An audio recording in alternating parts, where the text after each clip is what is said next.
to red. Usually is a good thing. Yeah, all right. What's going on, folks? Welcome back to a little later than planned, but hey, we're still here. Phandelver and below / beyond. We're gonna play some D&D for you here in just a sec. So first, let's continue with our D100 kind of points of inspiration, questions about your character thing we've been doing for a while here. Somebody roll me a percentile. 2. 2. Okay. Deuce.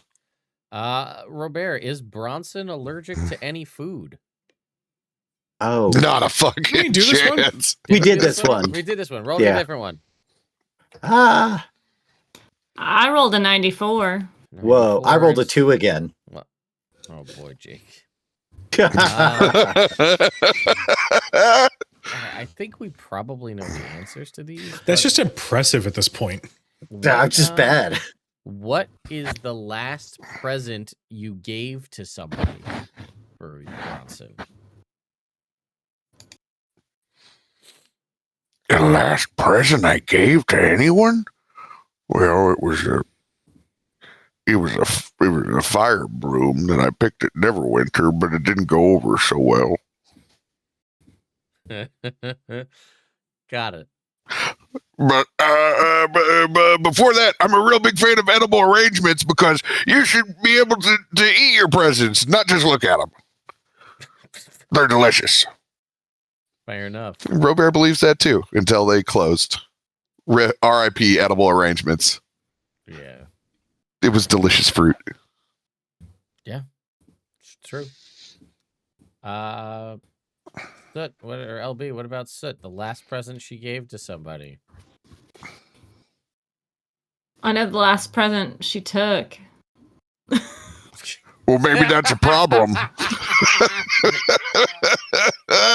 I don't know. I think everybody was consenting in that that situation. So I think. Oh, we killed Robert. The last present she gave.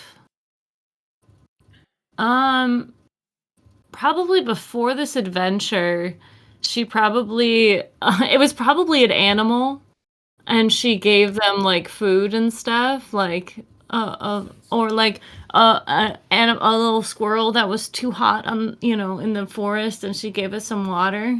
Sure. All right. Jake, what about Bishop? The last present Bishop gave somebody. Before the adventure, Sure. sure. Yeah, he gave his little brother a bow and arrow before he left Luskin. He'd been trying to save up money for it, and his little brother had been trying to save up, and just it's hard when you're like a 14-year-old to save up money in the city. So he just, as he was leaving, he gave it to him. Your mom's gonna love that. See you, Mom. Well, bye. Good luck. Next year, he's getting the real lawn dart set. Yeah, right. Next year, he's getting an eye patch. Yeah. You're going to learn to dodge or you don't. And last but not least, Cujo, what's the last present Gable gave somebody? So, Tabaxi are a very gift-giving people. We find small trinkets and we gift them to those that we love.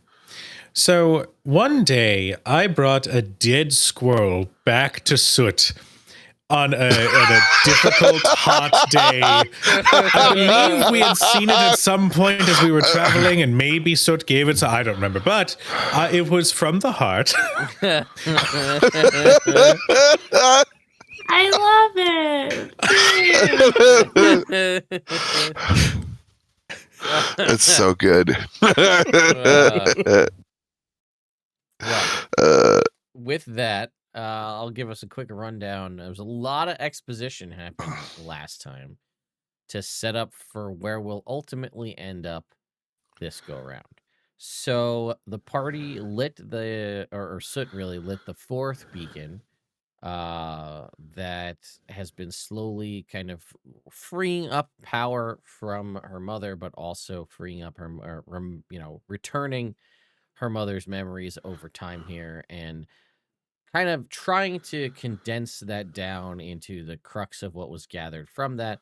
We already know that she was involved in helping long ago with the Brosian Empire in destroying sort of the Drakari, this shadow group, defeated them, or at least they thought they'd eradicated them entirely, as she kind of helped with their last stand at Wave Echo Cave. But it appears that through crafty means of their own, the Drakari managed to kind of put remainders or last little bits of their power in some instances into items in an attempt to just bypass when this kind of arcane nuke went off, so that they could persist and draw on anyone who were to attune to those items in the future to gain their strength back to manifest potentially back into physical form. She reassured Soot that she's not looking to seek vengeance to the people who locked her away. She still is not aware of who those people are, but will likely have that information back once the final beacon is lit. Brought up the interesting conundrum of, if people went through the effort of locking her away, why was there a means built kind of to allow her to return by lighting these beacons? It seems kind of counterintuitive if you're trying to kind of spirit her form away so she can never return to the material plane.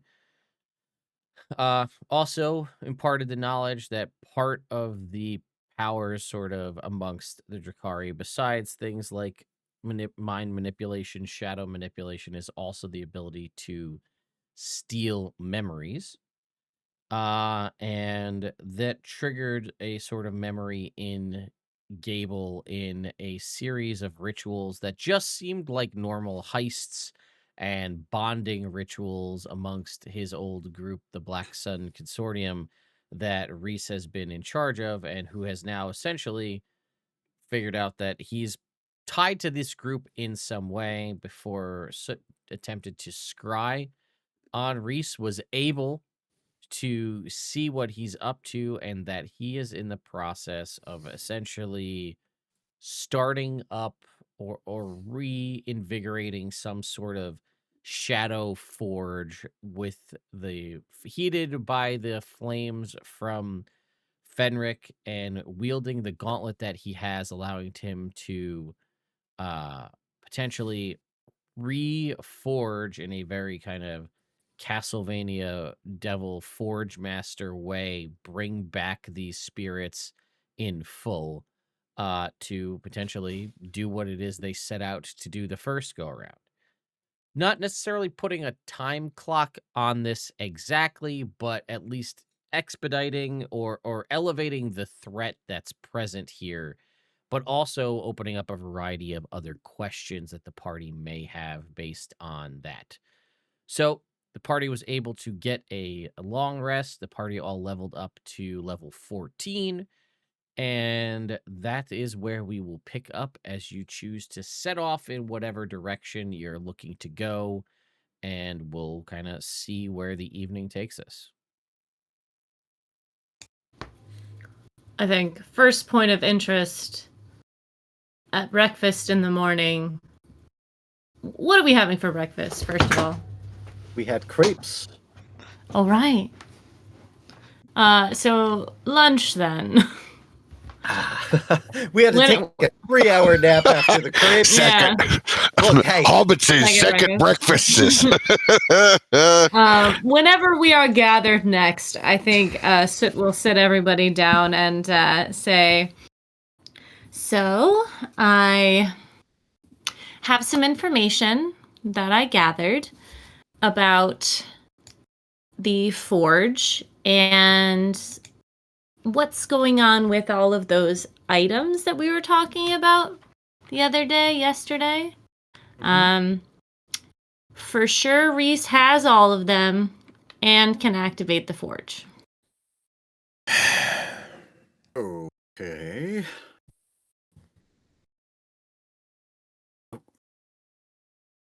And apparently he can see invisible things, so there's that too.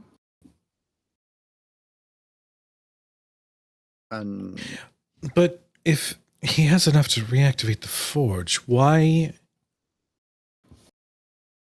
have the dagger and this crossbow? Which, by the way, I would probably tell everybody, like, let's have breakfast / lunch over at Tilverton's, because Abel is very much like, I am not about to leave Tilverton by himself while Reese is possibly looking for more of these.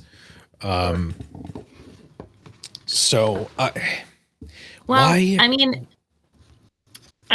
since there are creatures, these Drakari inside of them, he probably just wants them to release them, would be my guess. I don't think you need the set to, actually start forging. At least that's not what it looked like.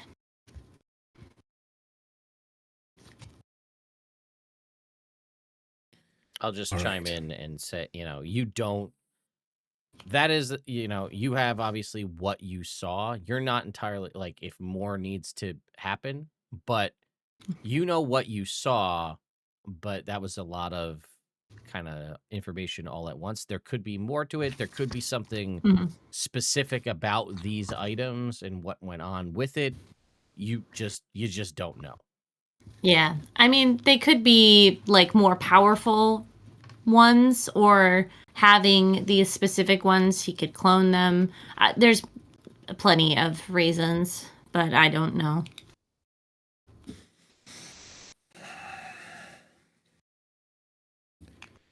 Well,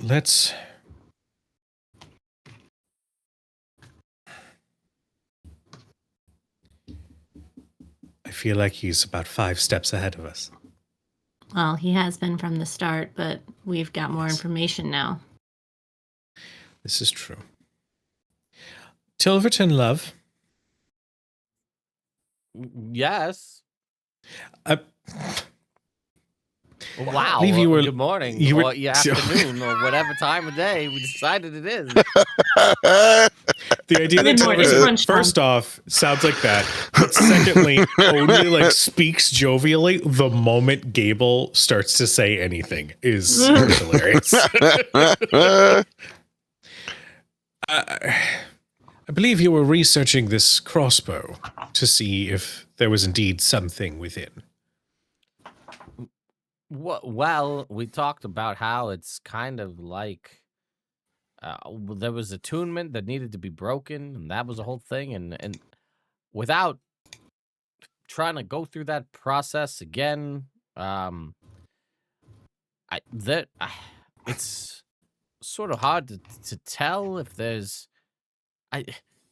How deep do we want to go into figuring out if there's something there, and then if there is, what if it looks back?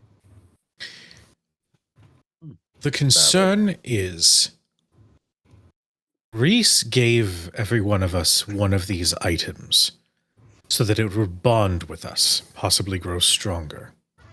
He needed them to be attached to one of us over time, which speaks to me like there's some sort of ritual, either to release them or do something much worse. The more we know, the more we have to. The more you know. The more we have, the more tools we have to combat whatever it is that he is planning. That is my thinking. But at the same time, I'm not a wizard. You yourself, just yesterday, experienced how difficult it was to let go of this crossbow. I wouldn't want to put you through that again.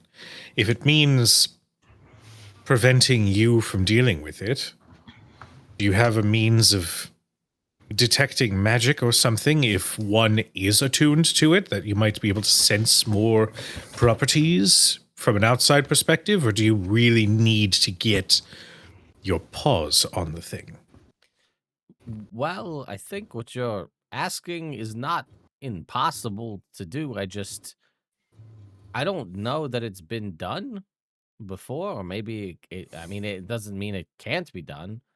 but we might need to take to devise a device in which to sort of observe from, behind a blast shield sort of a thing, so we can stay at a distance and maybe dive into it from I don't know if there is a minimum safe distance, but perhaps we can find a thing that we just need to build whatever this looks like. We could sketch up ideas. I don't really know what it looks like. Fair. Well, if you need more minds on it, I know at least we have one in town. And then I know of a grand adventurer who can maybe have some insight. Well, I mean, we're really in uncharted territory as far as I'm concerned. I mean, enchanting items and mulching and combining items, not outside of the realm of things that I am very capable of doing, but finding an item that may have some sort of ancient evil attached to it, but then like, hey, look at the evil, but don't touch the evil. But like find out all the information about the evil. But don't get tainted by the evil. This is like, I'm not saying it's I mean- impossible. It's just a lot. Right. There's a lot of layers that we're trying to work. Well, what if we just find out if we could destroy it? Right? If we just could destroy the piece and everything contained within it, then I guess a lot of the other parts don't matter, right? Because that's our end goal anyway. Right. Just from a Prevent whatever utilitarian is planning. sense. I mean, Even if it doesn't. I mean, if there's a... Here's something to consider. So I believe we touched on this yesterday. Wave Echo Cave has a forge. Mm-hmm. A forge that was capable of creating very powerful items. Here's the problem. If Reese is indeed 5 steps ahead of us, he'll no doubt be aware of its existence. So I would say, if we are going to venture into Wave Echo Cave to make use of this forge, we may need to be prepared that there might be something lying in wait for us, or that the forge has already been destroyed or tampered with. Well, I mean, it's not left unguarded. right. So, I mean, we need to go there.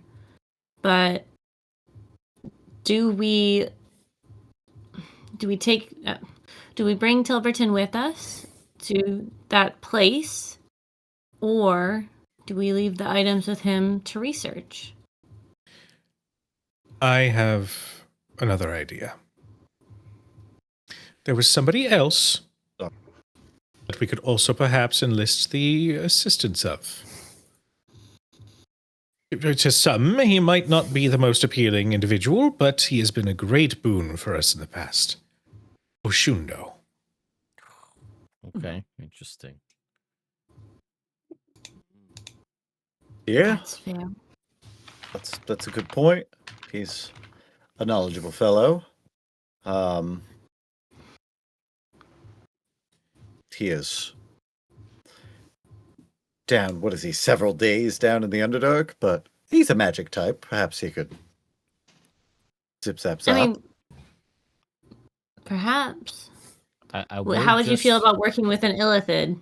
I was just gonna say, but you guys you're breaking all sorts of barriers down here by inviting an entire goblin tribe to be part of this town, which it's everybody in Phandelver very accepting of everything that's happened so far.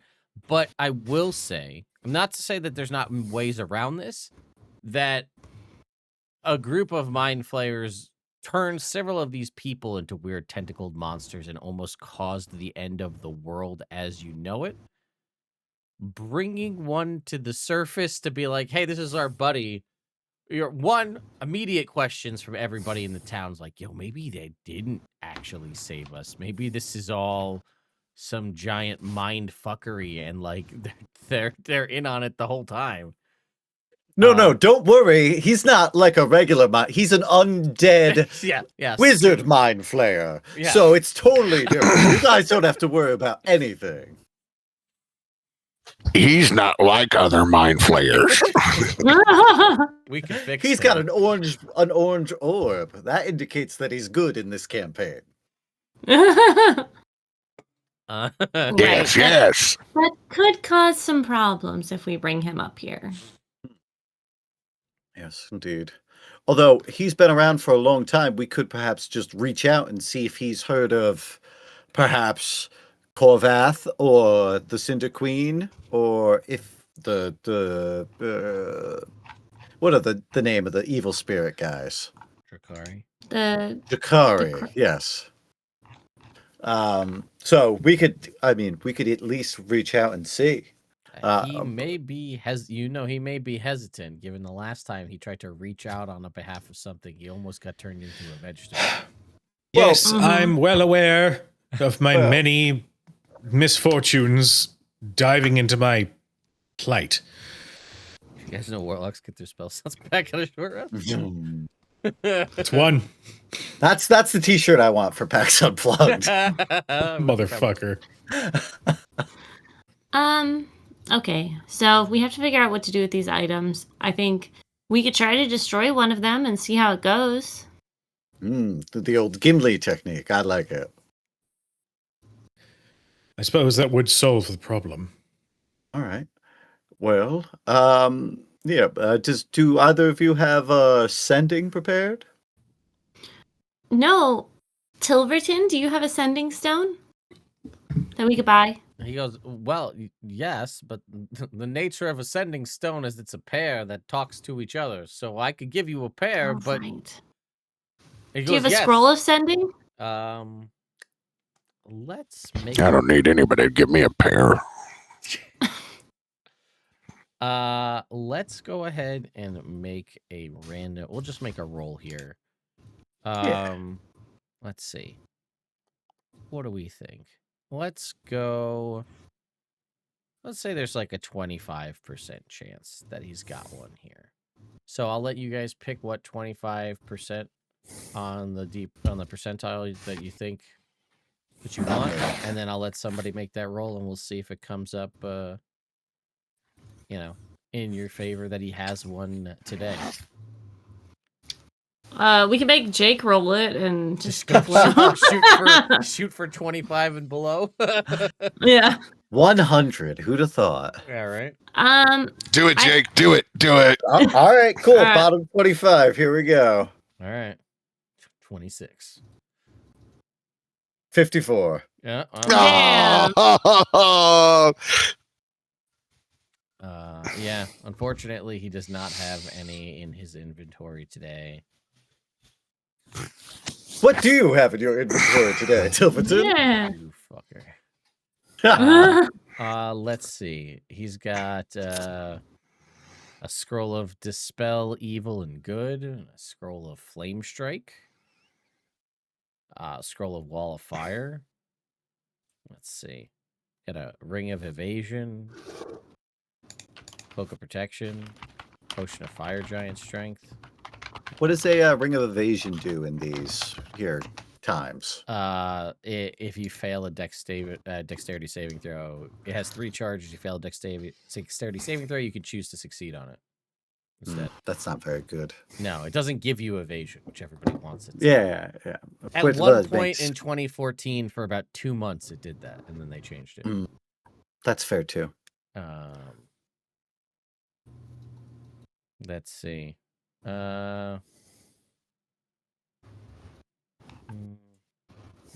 I'm just trying to see what else he's got that's in here. I don't know. Make me a percentile roll, Jake. All I right. wonder if they work like Horcruxes, where you could destroy one with 84. the other. 84, you said.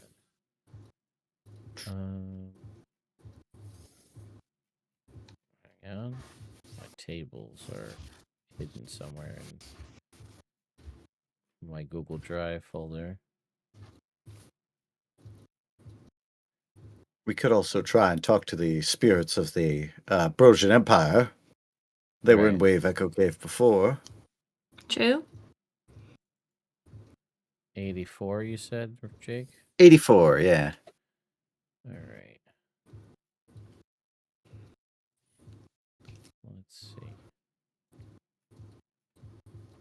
84.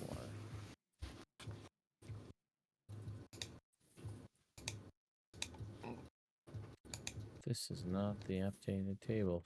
Cool. Got a Pearl of Power and a Wand of Web. So, those are there. All right. All right. Neat. Yeah. That is good to know. Perhaps we'll come back to that. I think we should head up to Wave Echo Cave. What do you guys think? I think that's a good idea. Do we take the items with us? Yes. Yes.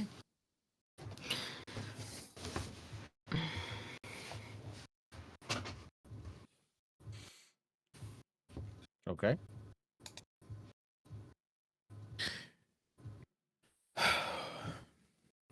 Can I? No. We're going there No. anyway. No. No. Okay. No.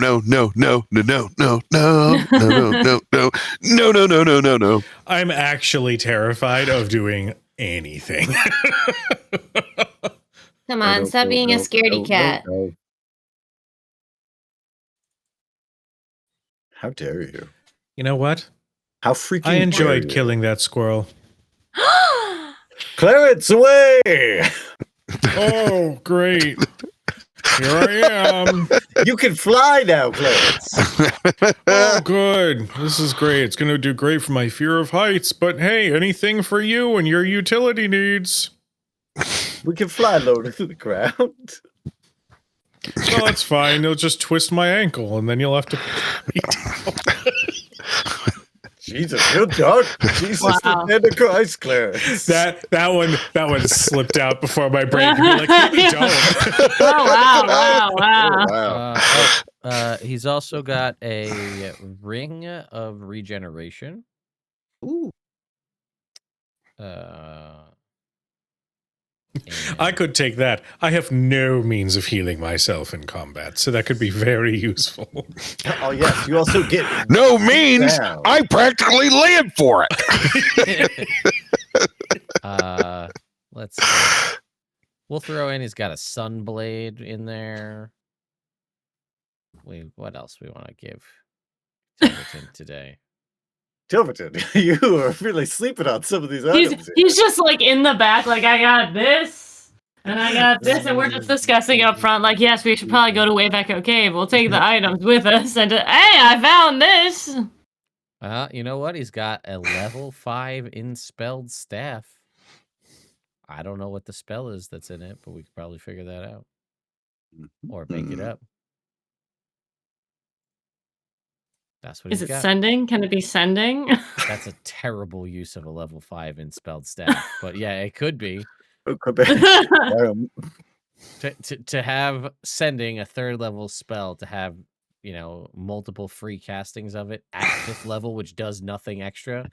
Not a good use of your Inspelled Staff. Sounds great. Ship it. One more sending than we have now. Think of all the people we could talk to. It's just a prepaid phone card. Is what he's giving you, basically. Prepaid. You put your mouth up to the top of the staff. Hello. Please respond. And then you have to hold it up to your ear. You're receiving a collect call from Tilverton. Oh, okay. You accept the charges? Sorry. Tilverton cannot be reached at this time. The mailbox is full and you are unable to leave a message. Goodbye. 0. I want to talk to a person. I understand, but I need some information from you. I understand, but I need some information.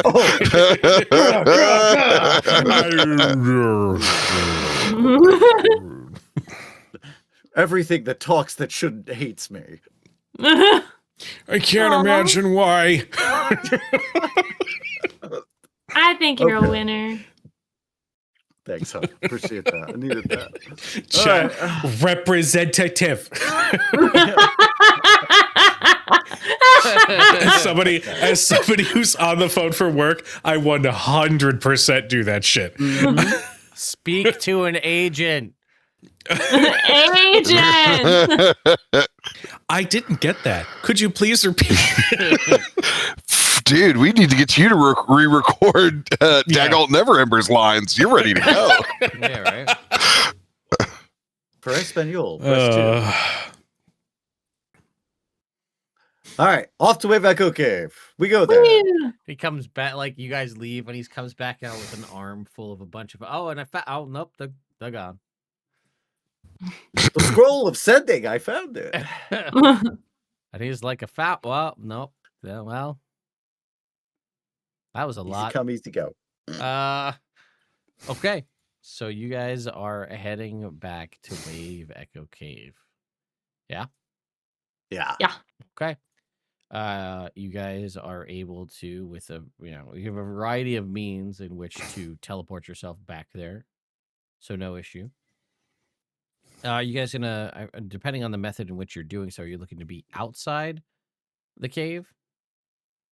Or inside? I mean, it's a day's ride. It's not even a day's ride, right? You could just go. Or You could just walk there. Walking is. For Didn't you low light a level beacon people. in Wave Yeah, Echo? fair. I did. Oh, I could just teleport us there. That was my point. That there are multiple means of teleportation to Wave Echo Cave. I could. All right, fly everybody, there. stand close. No, it's cool. Use somebody else's magical abilities. That's cool. I'll be here if you need me. I love you. Love you. You better keep her. By the way, You're my best buddy. it came with the newest Forgotten Realms books, but if you see, I don't have anything like specific to put up. I guess I could pull up Wave Echo Cave easily enough for this, but what I have currently as like the VTT for this game is just the new map of Faerun, which is the full all of Faerun. So you can like put this up on the screen just so people can see, but it is all of Faerun, the entire map, all the way down to Chultan, and it's got like all of the locations from like every adventure that's been established, basically at this point. Yo. So you can scroll, you can zoom all the way into like Neverwinter and go up. There's Phandelver, there's Old Owl Well, there's like all Wyvern Tor, all these places. So like if it's been on one of the adventures and it was like, although Wave Echo Cave doesn't happen to be one of the places that's marked off here, just about everything else is here. And you can go you got the Moonshays, you've got all the way up to 10 Towns, and that bottom, like I said, the bottom left, you've got Chult all the way down there. I will say aided.org has a great interactive map that has Wave Echo Cave on it. Yeah, there's another thing that's also, I forget, I have it somewhere, that's there's a whole like interactive atlas that's came with these new books as well. Dead Horse Ford. Wonder what happened there. One can only guess. It's fine. Please don't take me back there.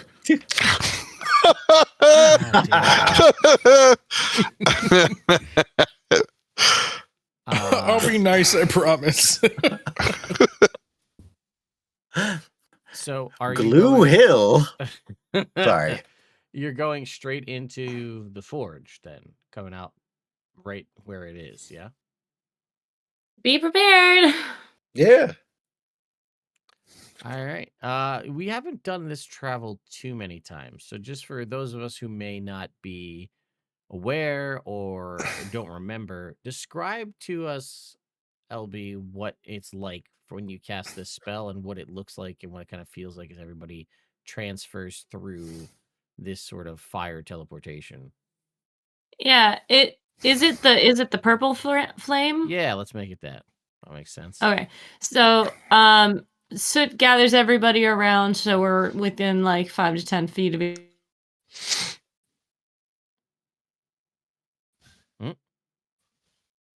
Yeah, I lost your audio there, LB. Okay, wasn't just me. No. Into the No. air, Oh, and she's then back. what? You cut out for like Hi. there's a nice point where you're just like talking, and it's very animated. I'm very I could see what was Ted, happening. When this goes on YouTube, you have to dub over what LB That was just part, saying. Because you're just like Ted doesn't edit videos. Are you kidding me? No, I don't have time for that shit. I mean, I do edit the videos that go up on the YouTube for this a little bit, but either way, it was funny because you're just talking and then it's just like, and okay, so the purple flames and then Discord hates me. It just like freezes all the time. I hate it so much. I don't know why. Want to try that one anyways. more time for me? I said Discord hates me. No, it just not freezes that, not sometimes. that. I meant the description of the spell. Magic. Magic. The flame goes up. A little ball of purple flame goes up, and then it just like rains down fire over all of us. It's a little warm. What? No, just the idea, like, I didn't hear you complain about Discord enough. Can you say that one more time? We have fun here, folks. Sorry. Shit. And then there's a little singe on the ground, and we're all there. That's it. I don't know. I don't know if magic could be grumpy, but you feel like this is a grumpy teleportation as you're all brought here. All right. Discord causes Discord. Thank you, Shaft. Yeah. Let's go ahead and just to remind everybody what Wave Echo Cave looks like. Let's go ahead and go and grab it out of the D&D Beyond Maps library. Nice. Phandelver. I feel like Wave Echo Cave does a really great description of what it sounds like. Yeah, that's true. You know, like one of those rare places where it's like, you know what you're walking into, like from a decibel standpoint. Mm-hmm. All right. Here we go. Wave Echo Cave. So we'll zoom in to the area of W15. Slight smell of discarded foil packets on the wall. As you appear kind of right into this space. So go ahead and just put everybody on the map right in here. And yeah, I don't know, it seems like so long ago that you guys were here, and almost as though some of you were different people at that time. You came in here, and this forge, which was a means of creating magical weapons, which there's not a lot of easy ways to create magic weapons in the Forgotten Realms in a world post spell plague, but this is a remnant of a time forgotten, and it has the capability of forging such weapons. And when the Rockseeker brothers did say they were going to reinvigorate this forge and reopen Wave Echo Cave as a means for creating magic items as well as mining and commerce. And you've seen the fruits of that over the courses of this adventure with the sort of checks that you've been given at the start and end of chapters from Gundren. So what was an empty place that had a spectator nearby that you convinced to leave, you spawn in here to this place, but the last time you were here, it was desolate and, being taken over. You spawn in to basically an ongoing industrial factory in production mode. So you guys appear and startle the shit out of a bunch of people that are in here for actively using this forge to craft weapons and armor, and you guys just step out of it. So there's definitely some dwarf here is like, and he falls over because he's terrified as people walk out of the space in the middle of forging. Hey, We didn't have a salutations. sending. And he like looks at his hammer, and he like looks at the anvil and the hammer, and he's like, he kind of like that moment when somebody catches something they didn't know was falling, and they kind of do the Spider-Man to see if they have spider powers. So he's tapping the anvil to see if more people are gonna. We are the spirits of the forge. You have caused us to rise from our rest. And yes, okay. Well, that got old after about 2 seconds. Yes, hello. Hi. Oh, it's hot in here. I get out. He's just like at a complete loss for words. You guys show up. One of you says you're the spirits of the forge. The other guy just goes, "It's hot in here," and leaves. And he's just like, "What are what's... Oh, we're the co-owners of the mine. Do you do this often? No, Like, what if I'm Not here, what but if I'm bringing you a know, hammer down and one of your heads pops through? Well, that would be rude, I mean, and don't do that. Well, no, it's okay. We're pretty hardy. You could probably hit us once and it'd be okay. That's not an offer. I'm just saying in general. Well, maybe not Gable, but in general. I'll go first.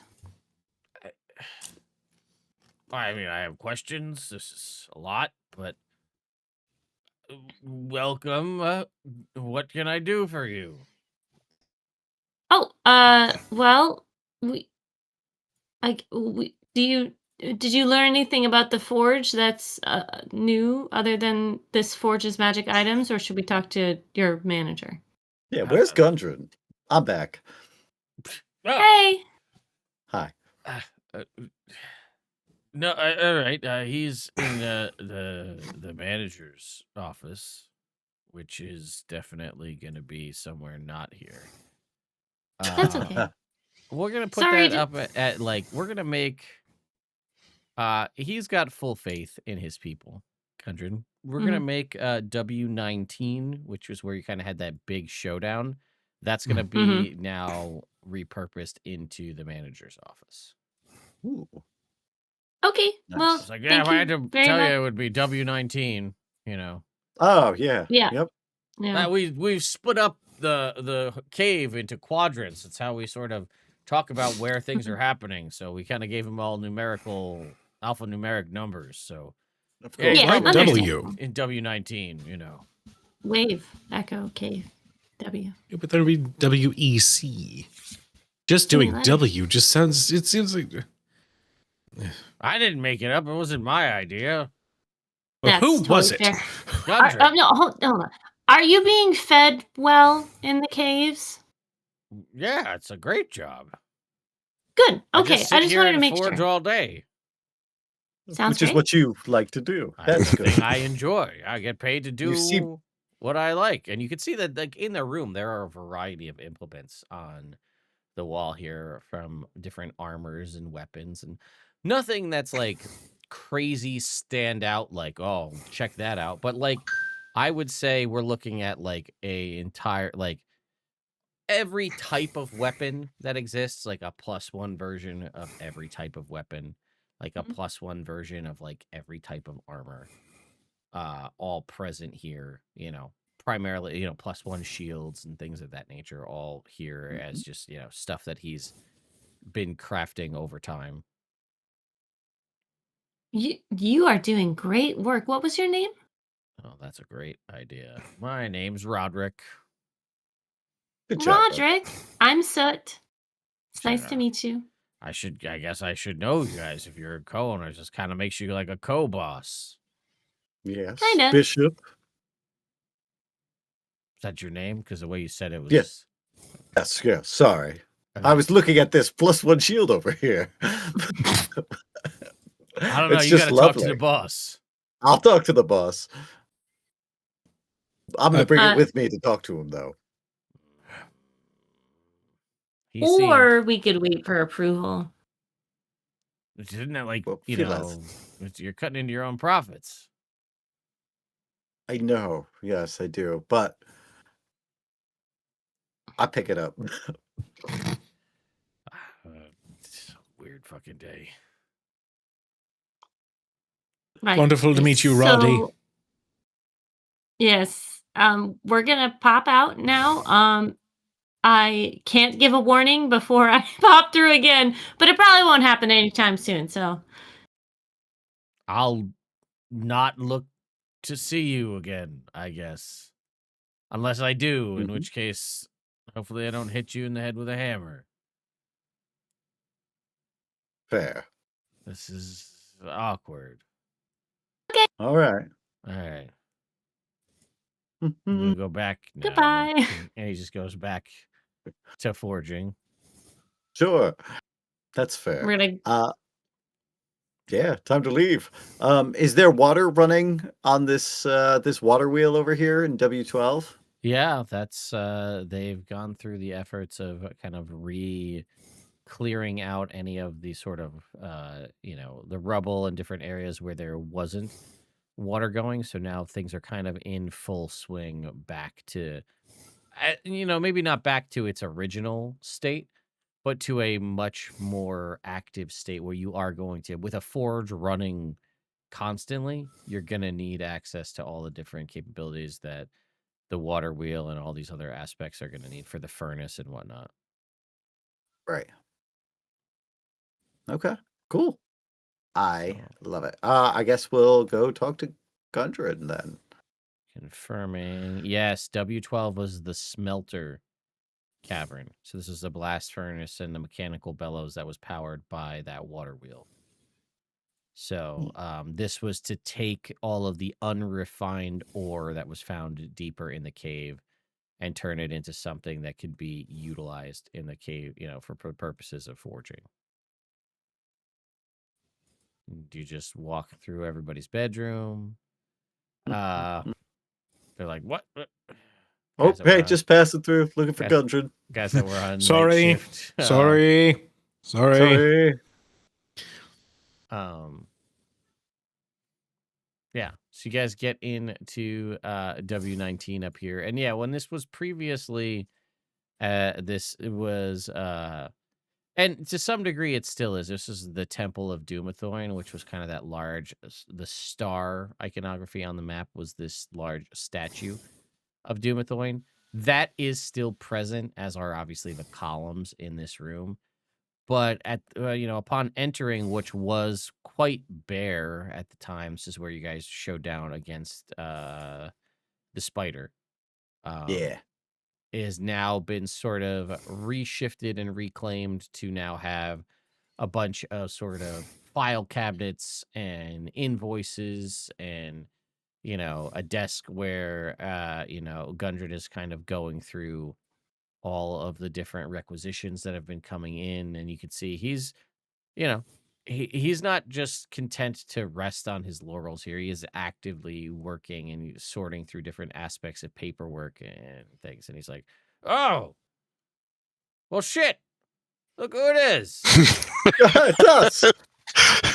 Gundred, you old so-and-so. It's good to see you. Yeah, probably back here to say where's the next check, I bet. That's what it seems to always be. Oh no, we're okay.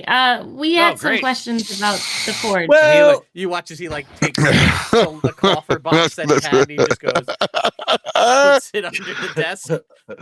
It does seem like perhaps it would be about that time. Also, look at this shield. It's wonderful. Can I have it? I mean, okay, sure. Excellent. Thank you. So we had some questions. Yeah. While we're here, have you found out anything more about the forge and how it works? Like, That works great for making magic items, I'll tell you that much. We've been churning them out left and right. It's history more so is what we're curious about. Oh, was I supposed to do that? Because I thought no. reestablish the forge and work with your buddy, the weird silver dragonborn, and supply him with items, and he would do his thing with the items, and then we would just start flooding the realms with magical items. So, we could slowly build up the power level of everything everywhere so we could start to be able to handle higher level threats, like past level 10 threats if we had to. Everybody could do that. It's not a problem anymore. So that's what I've been doing, is working on that business side of making money and doing the things we set out to do. I didn't know a history project was part of it, because it works. And I was like, if it ain't broke, don't fix it. You know what I mean? Yeah. No, that's good. I was just, I Right. mean, in your clearing out of things, did you find any tomes or anything that would be useful to us? Oh.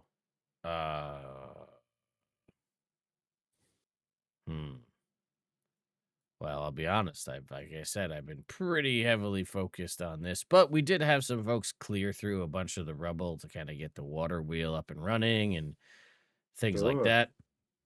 So, let me see what we have that I just kind of put off in this pile to the side. And you see there's like pile of random assorted kind of, not junk. Junk is the wrong term.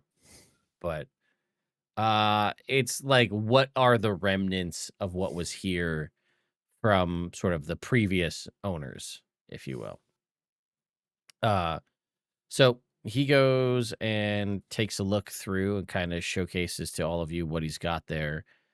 And there's a handful of kind of scraps of paper and tomes, and there's some old sort of very worn like symbols, things. Not any of this is really pinging off as magical, but like very clearly relics of the Brosian Empire here that are present, worn manuscripts that don't really have, they've been here for hundreds, if not thousands of years, that have definitely molded over because they've been here for under, in a damp Hundreds. cave for thousands of years.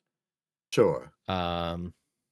Why doesn't somebody make me a perception check to see if we can't maybe see if there's anything specific inside this sort of pile of what looks like refuse? I can Should give I it a do shot. an investigation? Sure. You want to take it? I'll let one would, person make an investigation, one person make a perception. Go for it. All right. I'll do perception. Sure. Great. 25 investigation. All right. That's pretty good. 21 with perception. Okay. Nice. All right. Solid rolls all around. Let's see. Looking through this, I'm gonna say, again, pretty much anything paperwork wise is just not. You're not gonna get anything here because it has to be something that could handle being present for long periods of time. The fact that there's any pieces of paper or books that are present in any form is pretty impressive given the time frame that they've been here for. You guys obviously know you've had like some old tomes, but they were kept inside, ancient Brosian, basically coolers that you'd found in the past that were able to sort of maintain those things. You could definitely find there is a like coin that's the one of the coins out of this that hasn't really worn away too much. Definitely has like it's a larger sort of bronze coin with iconography of a griffin on one side, which kind of fits the sort of the symbols and the symbolism of the Brosian Empire. And again, it maybe to the right person it might be worth something because this is definitely an older piece and there's not a lot of this kind of history left. And with a 25, yeah, I've been alluding to it for a long time at this point, so I feel like it's only right that we talk about this one thing that is, it's a sort of wooden tube that, on the surface just looks kind of like an old worn out tube, but inside it is a a kind of banner, Ooh. a sort of, I guess you would call it, like a standard banner, a war standard banner from back in the day. Okay. And this, upon picking it up, you would just know, Bishop, that this is in fact a magic item. Oh. And we're going to give you a piece. This is one of the pieces of the Ambrosian General set. Oh. So Hell this yeah. is the Ambrosian Standard Banner, or War Standard Banner. Ooh. So I will give you this all in a magic item once I take the time to actually make it up. But what right. it does is it allows you to generate an aura out to 30 feet that gives all allies a +1 to attack rolls. Okay. And as a bonus action, you can invoke the banner to see invisible creatures while they are within 30 feet of the unfurled banner. Nice. If I recall, you have the helmet and the horn, the war horn as well. I do indeed. All right. So that's 3 pieces of said set. And the banner sort of kind of clips in, like attaches sort of like the back of your belt and sort of clicks into the back of the helmet Nice. to hold it up. So it actually does not count as an extra piece of attunement. This one, these two connect together. It bumps up your bardic inspiration die to a D10. Ooh. It also actually, so you, even though you just got it, Whoa. having 3 makes that aura a 60-foot aura. Ooh.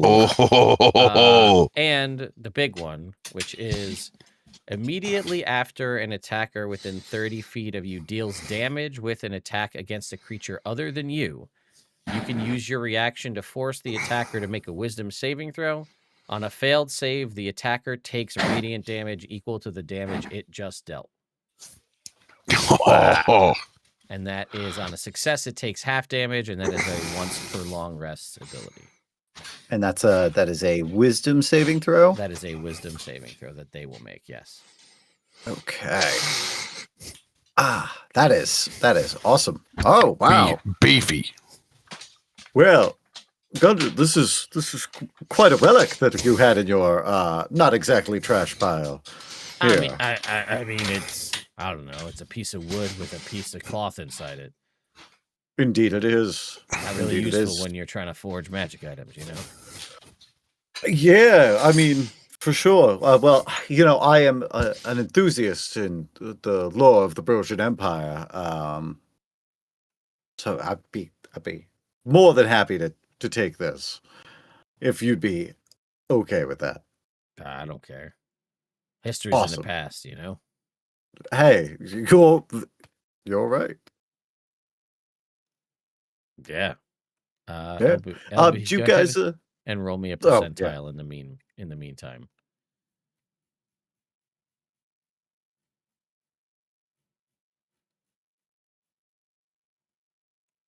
You can go ahead, Jake. Oh, I was going to say, did you guys end up doing any exploring up to the northeast there? I mean, yeah, a little, but it's wet. You're right about that. You know, it's all that water. Yeah, and it's also really loud.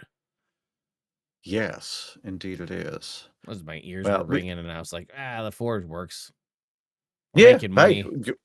That's a good point. Yeah, everybody always talks about dwarves delving too deep and being too greedy and going too far and all this bullshit. So I said, you know what?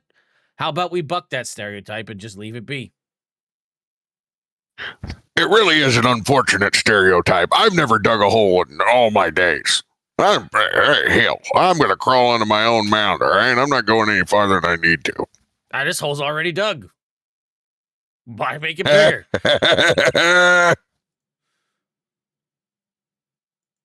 That's a great point. 65.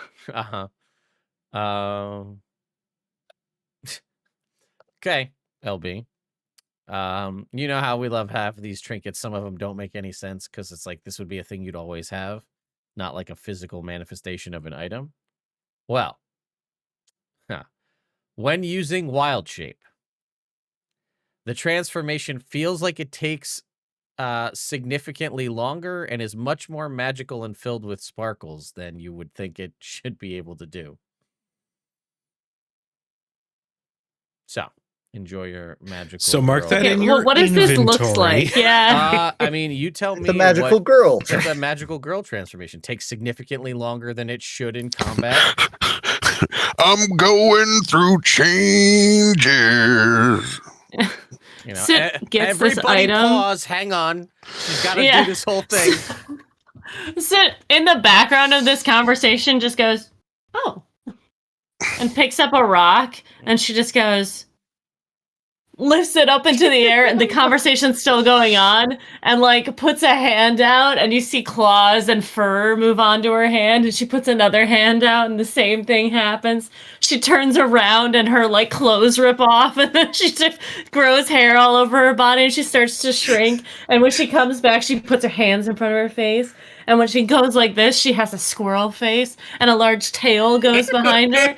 And then she like lands on the ground and does this.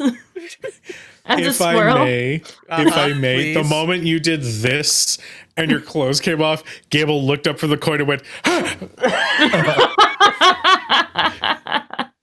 And it's crazy that you guys probably like, you know, it obviously just was triggered now, but you also are like, man, it's kind of crazy that anytime she wild shape, it felt like it took that long every time. Yet it all happened within 6 seconds. Doesn't make any sense. Wolfman has nards.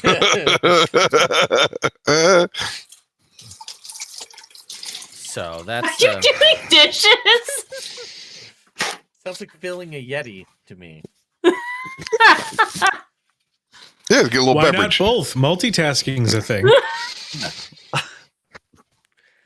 So yeah, I'm that's, so glad my mic doesn't follow me when I leave. So that's So Gudrid, what's our ROI on our ad spend here? Like, you know, how much outreach do we have to do? well, I mean, you guys were supposed to be telling everybody about it, right? Like that was your And we thing. have, yeah. Yeah. Okay. Because I don't really have any click through on that to like know Okay. how much. Right. Like I mean, who have you been telling? Well, we told the people at the Order of Red Knight all about the place. Any go from there? No. It was like I a day really don't ago have as at much this pull. point, so. He doesn't Really know as that much it was pull like there as I was yesterday that hoping. happened, but you know. Yeah. He's like, oh, I almost when got did that fired, happen? That, so- I maybe I need to follow up on that if you've been telling them all, keeping them informed. Well, it turns out none of my letters made it through. So, though, Oh. more recently, when I You visited should in probably just person, use but- sending for that, huh? Yeah, well, I thought that it were a formal sort of thing. I was mistaken. But you know, as business evolves, right, and the technology of business evolves, you got to just keep up with the times well. So it's a learning process for me as well. Right. Are you almost done, hon? Turning into a squirrel back there? She's almost done. She'll be done soon. If I might interject for just one quick question. Yeah. Your forge Right. makes magical items. Yes. Are there any that you would have to ever deconstruct using the forge? Like, say, an enchantment doesn't go well, or it doesn't quite come out as strong as you'd hope, so you have to sort of start from scratch. Is that ever a thing that comes about? Not the way we make them here. Sure, that's. I mean, maybe to somebody who doesn't know what they're doing, it's just fucking around. But listen, we got a business to run. We ain't Insight got time check. for cheap enchantments and that kind of shit. Yeah, we're busy. I would like to roll insight. Sure. I rolled a 7. I rolled a 1. Yeah, I mean, this is why you guys put me in charge, to make items and make money. This is why- that's true. That's true. Yeah. Makes sense. And now we well, don't want the money, so it's even better for us. We can roll that. Whoa! I might have rolled a 1 on insight, but yeah, but you're still a D&D player. It's greedy. I get it. I understand. always. Way to make that about me, Ted. Thank you. Well, Jake too. Okay, cool. I wonder if we might. I'm going to turn to everybody else now. I'm uncertain. Now I'm uncertain about using this forge to try to do the thing. Hey, Soot, you're looking remarkably fabulous right now. She's got a top hat on. Yeah, that's true. She does. If this forge creates magical items, this doesn't necessarily have the capability that we know of that should possibly break them down. So we just tossed it into the forge. He's like, well, I don't know why you'd want to. If you have a magic item, I don't know why you'd want to destroy it. But I mean, why not try to repurpose it, right? Like that's if you were to say you're making a sword. We're not talking magic stuff here, but just the general concept of like, oh, I'm gonna make a blade, and you fuck up the process, then you'd be like, you still have material there. It's not like it's all is lost. Maybe you can bend and refold things and kind of try to stretch this out to turn it into something else. Maybe it's not good enough to make what you were originally going to make out of it, but maybe you could take what was going to be a short sword and maybe we got to cut our losses in some spots and now we can repurpose it into a dagger or something. I don't know. But that's that standard forge practice as a general rule. So I don't know why you're looking to get rid of these things, but maybe. Oh, they have magic evil spirits in them. That's a pretty good fucking reason then. Yeah. All right. I wanted to let you finish and get it all out of your system. A very smart means of recycling, reusing, and whatnot. But yes, there are some ancient demonic or some sort of entities trapped in these items, and they are part of a conspiracy that we are trying to stop. So yeah, somebody should look into that. That's us. We're looking into All it. right. Well, that's good then. Remember, you can For talk sure. as a squirrel So now we were- in 2024. Oh, right. Yes, we're looking into it currently. Did anyone else notice that when Soot spoke, glitter fell out of her mouth? Don't worry about that.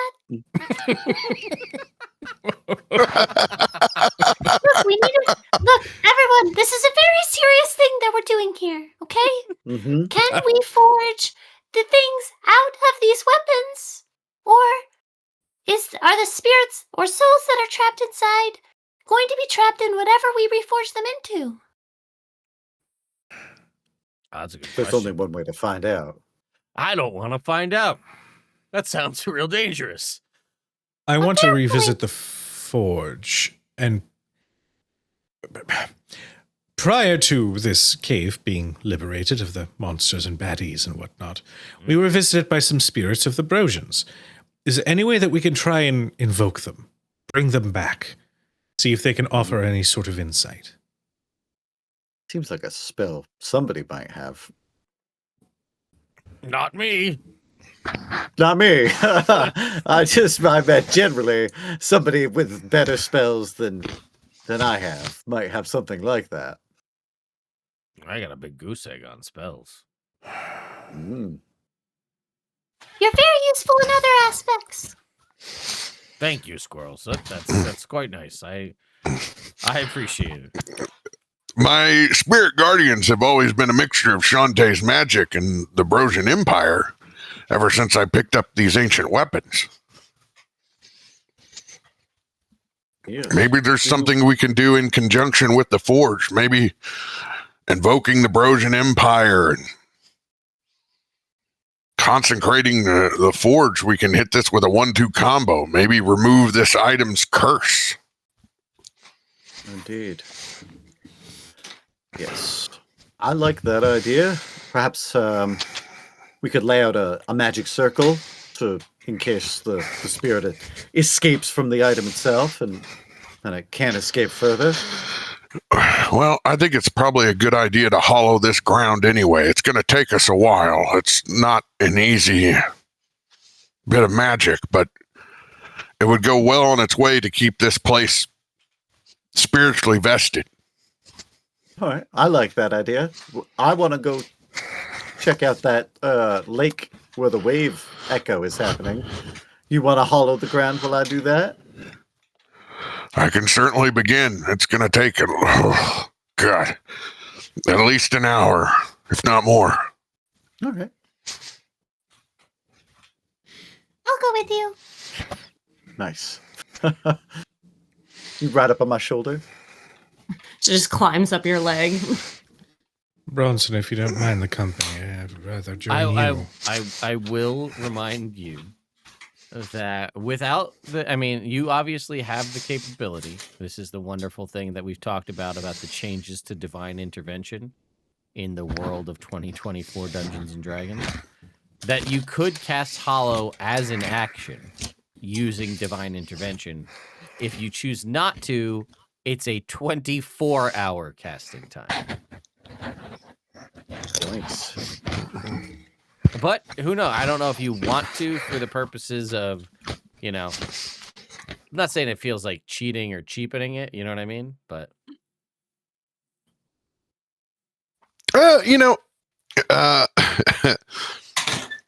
it's still going to take a hot minute for Bronson, even with it. But mechanically, I would like to shorten the process with divine intervention, but not like it's like I'm not going to do a full on like prayer for like Shantae. We've asked a lot, so this is just more of like trying to vest the area. Yeah, well, again, the nature of it is right. We're not praying for some sort of world reality shaping nonsense. We're using divine intervention at 10th level as written, which is just it makes a 5th level or lower spell in action. So we could still go through the time it takes to walk around and do whatever needs to be done, but it will not take you a full 24 hours invested in casting to do so. We will do it. Okay. So, Gable, you're joining Bronson in the process of moving about to sort of hallow this area. And real quick, before we split up, I believe Soot has the bag of holding. Who has the bag of holding? I'm pretty sure You I have the bag of have. holding. No, I don't think we let Gable have it. I think I have it. I don't like how that was phrased, but it's because it's got your evil magic dagger in there. Yes. I would like to take like my old like fashion cloak and just hold it out and be like, "Can you present the dagger and the crossbow, please? I will put them in this so I don't directly touch them, but in case we can research." Okay. And I could put a glove on and I grab it and I put it on the. Okay. You do. Yeah, even though there's the degree of separation of the fabric there, Gable, there's definitely that like somebody who's quit smoking, but then somebody's smoking a cigarette right next to them, and you kind of get that like, yep, just one wouldn't be bad, right? Like, couldn't possibly. Right. Let's do this, shall we? Mm-hmm. Yes. All right. You guys split up. Because it's going to be basically just the process of casting a spell and some conversation. I'll jump over here to Soot Bishop here. Oh no, I got something real quick. Oh yeah. I got to peek over to make sure that Bishop and Squirrel Soot have gone, and I pull a small foil packet of fajitas out of my pocket, and I look over at Gable. What Mama don't know won't hurt her, Gable. And I set that foil packet of peppers, onions, seasoning, and shredded chicken, soon to be shredded chicken, over on the little edge nook of the forge, and I light my censer up, and I kind of walk away with a little chest out just a little bit, swinging my censer. Okay. All right. In a combination of understanding Soot's argument and the tendencies of a cat-like person, as Bronson starts walking around with the sensor, and I understand we're about to jump into Soot and Bishop. As a true tabaxi, I approach this little packet of fajitas, and I slowly paw at them until they approach the ledge, like to go to the floor, and I just slowly slide it off. That's I in just a sort of look packet, at them. thankfully, so it doesn't. You better have that ring of regeneration when I come back. Joke's on you. I remember I have Life Drinker. NC. All right. We'll cut to Bishop and Squirrel Soot here in the sort of northeastern part of this cave here in this W16 area, which I will remind you is called the Booming Cavern. A narrow edge overlooks a large cavern that houses a surging, seething body of water. The rhythmic booming heard throughout the mines is louder here. At regular intervals, a fresh surge of water fills into this chamber and slams against the wall just below the ledge. The echo suggests that this cave might be one arm of a much larger cavern to the northeast. So, here you are. Here we are. So, dear, can you turn into like a water animal? That's a very good question.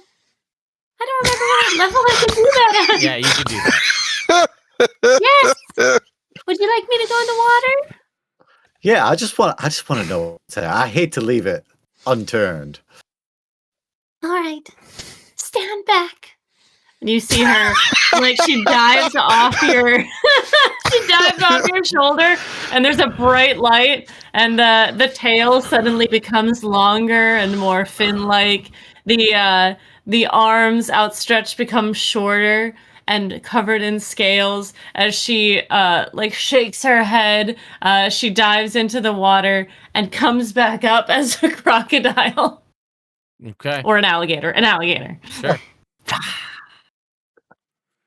And her little hand does this. Nice.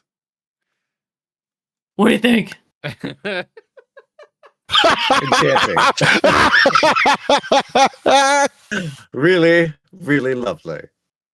Thank you. All right. Well, don't let me drown. I'll jump in too. Okay. It is warmer than you would expect underground lake to be. It's warmer than I would expect an underground lake to be. Yes, it is. So as how far are you going to continue? Because it goes 4 a ways. There were no, in any of the records or anything you'd seen or heard about this aspect of Wave Echo Cave, there aren't any like notable like entries in anything about what is found here to the north. And make me go with a nature check. Both of you can make it. All right. I'm going to give a D10 of Bardic Inspiration to Soot for that. All right. 21. All right. 20. I rolled a 2. Yeah, that's fair. Between the two of you, it's pretty reasonable to think that this may be tied to like maybe a hot spring or something, like a subterranean hot spring, which is why this water is so much warmer than you'd expect something like this to be deep within a cave, and kind of as you're kind of swimming further north, and sort of the water gets deeper and deeper. And I would say probably also has like that faint sort of smell of sulfur as well. Um, and how long do you want to try to explore this kind of cavern? Because as you kind of get off the corners of the map here, it really sort of opens up. Well, how long does your wild shape last? 7 hours. A long time. 7 hours. All right, let's do an hour out. We'll see if anything happens. Okay. All right. Okay. All right. You guys continue on this for a while. While that's happening, I'm going to cut back to Bronson and Gable here in the forge. Bronson, you're able to kind of continue with your ritual here to hallow this. Basically, the whole room where the forge is will be easily encased within the hallow spell, if not more area out beyond it. So, while that's happening, what are you up to, Gable? I am probably flipping that coin that I just found a little bit. And I imagine that I probably got Gidget on my shoulder and probably just telepathically speaking like,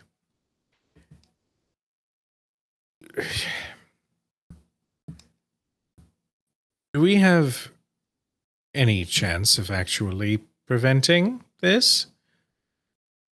Because I feel a little disheartened knowing that Reese already has all of the other items.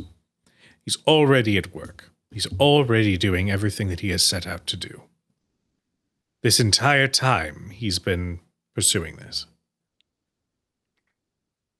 What are the chances that we actually interrupt his plans and stop these things from returning? Well, do you want me to lie to you, or do you want me to tell it to you straight? I always value your truth. All right, well, given that he has all but 2 of these items, we don't have any idea of whether he needs all of them or not to do what he's setting out to do. Perhaps there's a significance to why he had you all gather these items, and why he's gone through the effort of gathering them all back. For one reason or another. Perhaps that's needed. Perhaps you are the sticking point, the reason why he has not been able to do more, or perhaps it doesn't matter and he's going to continue on doing what it is he's set out to do. So I'm going to put us at a solid 50% chance. I feel like that's Delightful. pretty good. You know, we could he's had no problem sort of needling at you to kind of tempt you in various things, to sort of poke and prod and, you know, kind of try to antagonize you for different reasons. So there's that.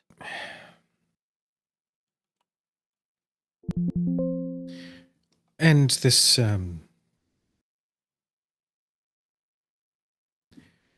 this veil preventing my patron from communing consistently and endangering those around me.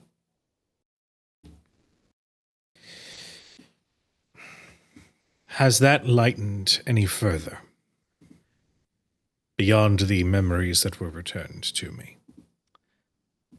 Well, I think there's definitely more power and agency, as you seem to have as you continue to grow and new capabilities are within your grasp, it seems as though more agency has returned um, to some degree. But best I can tell, you were, how do we say this?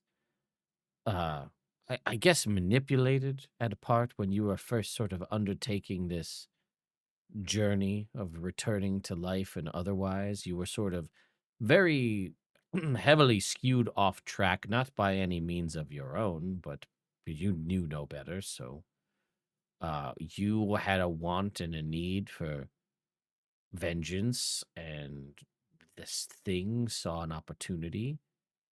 Uh, so I think that definitely sort of skewed things, and it's, perhaps there's I think those spirits seem to do a pretty good job of burning it out completely from you, but perhaps it left a scar, as it were, that sort of helped, preventing full access. Although you also were attuned to various items that had these things in them that maybe was preventing you from doing that. And upon removing attunement from both of those items and sort of foregoing a majority of these things, more power has been granted to you over time. So it seems you're doing all within relative ease of your own capabilities to do so, to make this repair this rift, as it were. My question, though, that I've been pondering on, we just haven't had a chance to talk, is what's the deal with this list? Right? If Reese wants these items back, why send you on this? If he was involved or these spirits were involved in getting you to take out everyone who you used to know, what's the reason for that? Why? Whatever reason it is, it is, he's doing this knowing full well that I would have to kill him Right. as a part of it. He's goading me to hunting him to kill him. Yes.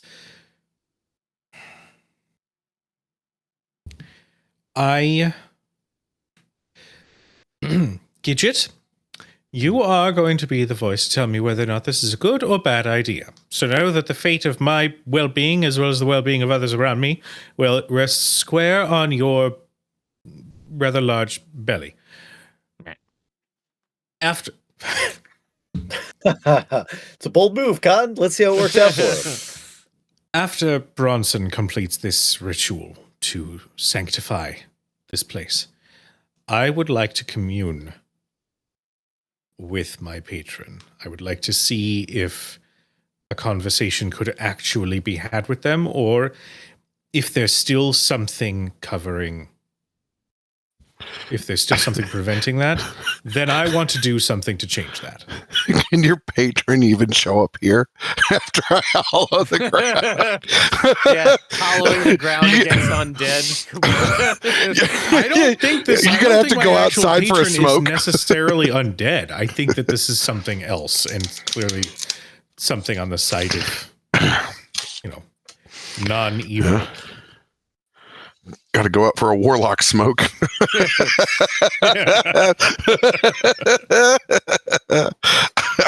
crush that eldritch Christmas tree cake.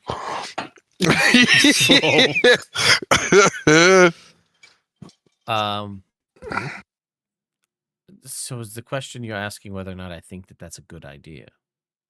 Well, let's look at the track record, shall we? I mean, yeah, it's gone pretty poorly for you every time. I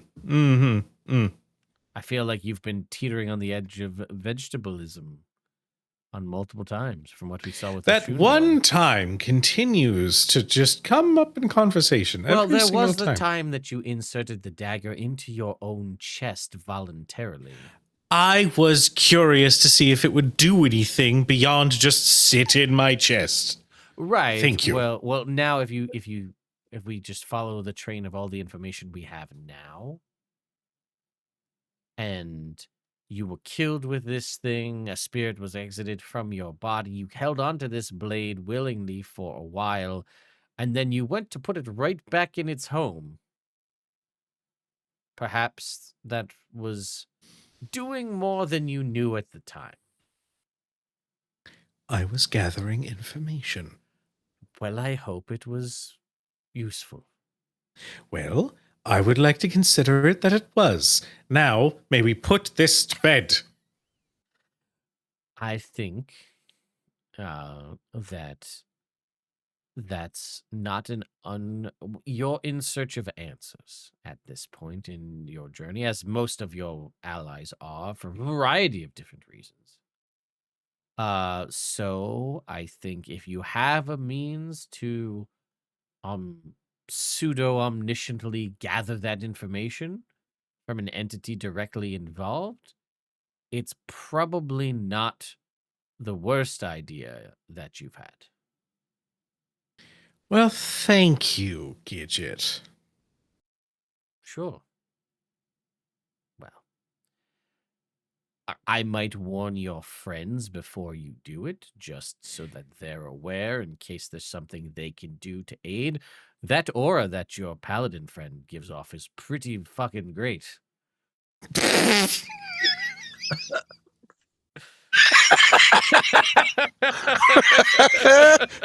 whole time, Gidget's speaking so well-spoken and respectful. Pretty fucking great. +7 ain't nothing to shake a stick at. If one had to quantify it numerically, I guess.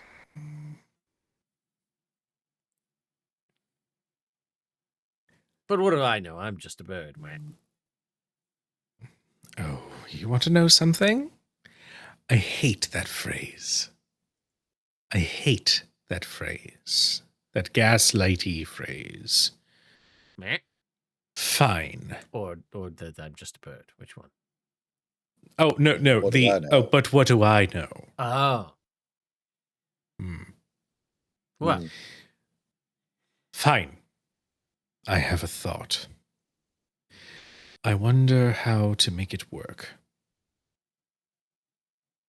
would you like to share with the class? Well, not going into my own mind alone. Well, I mean, it probably can't hurt to bring... Well, I mean, maybe it could, but it also may not have your allies with you. It feels like I've been around and watched as this group has gone from some that were sort of together and working together and people sort of on their own, doing their own vendettas. And the more it seems that people bring everyone into the fold and work together, the better things seem to go for you as a whole. So I would say, I mean, at the very least, deliberating that say, hey, this is a thing I'm thinking about doing before you do it. So if they're like, all of a sudden Gable goes catatonic, what happened? Now they at least are aware of what the plan is and could, if they think it's a terrible idea, attempt to talk you out of it, or maybe provide aid, or maybe, like you said, come with you into this dreamscape and, you know, fight the Freddy Krueger of your mind with you. It's almost Halloween, folks. I can't not let a Dream Warriors reference slide by like done. that. Well done. Mm-hmm. Super proud of you. It was a little softball, but I'm super proud Yeah, of that's fair. you. Well, then let's see how this all works. As you're doing this, you start to smell sizzling steak meat.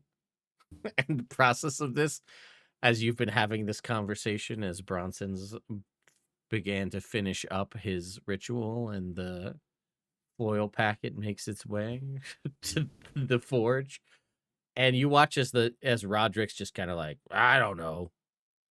Smells pretty fucking good though. You can't hold ground without a good meal. That's what I say. What? God damn it. I go over and I pick the sizzling, but not as hot as he wants it to be, foil pack, and I put it back over on the coals. God damn it. Bronson, don't sit on the edge like that. I make sure it's nice and centered. There you go. Gidget, you have a new objective. Oh no. What now? Fetch the packet from the forge. You'll watch as Gidget attempts to do this and flies into the forge. Mm-hmm. Takes 4 points of fire damage and then disappears.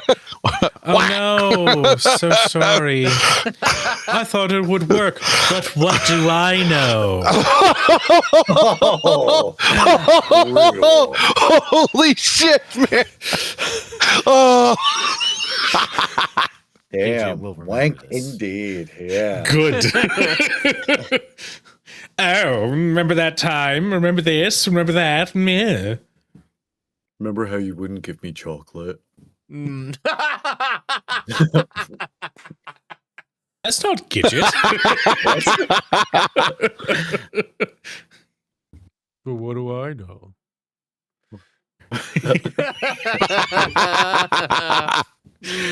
Looks like Gidget's not the only familiar I'm going to have a problem with today.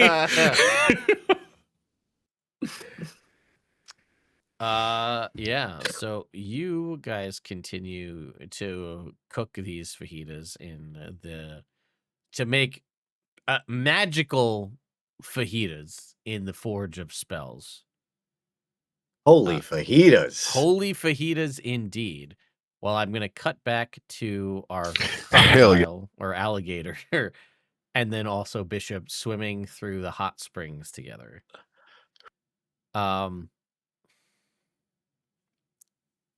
Given the circumstances, this is kind of romantic. You know, I was actually thinking the same thing. It's nice to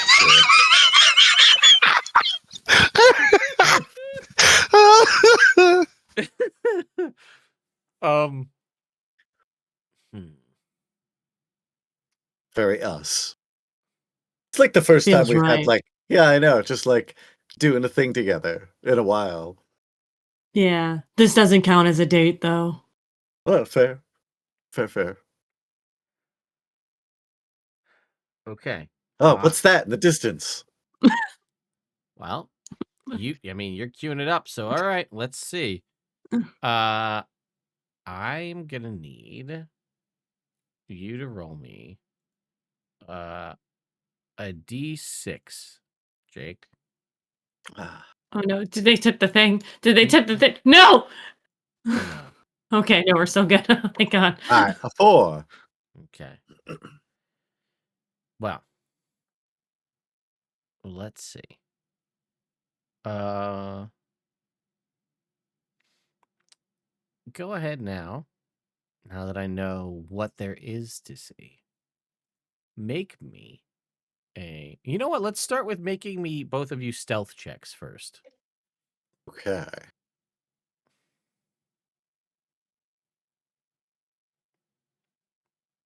$27. Okay. Does an alligator 6. have natural It does. advantage in the water? It does. It does. Does it have advantage is the question. Yeah. Dope. 6. With advantage? I rolled a 4 and a 3. God damn it. There's so much glitter. Yeah. It's a trail. It's biodegradable, but there's a trail. Yeah. It's like a bioluminescence behind us.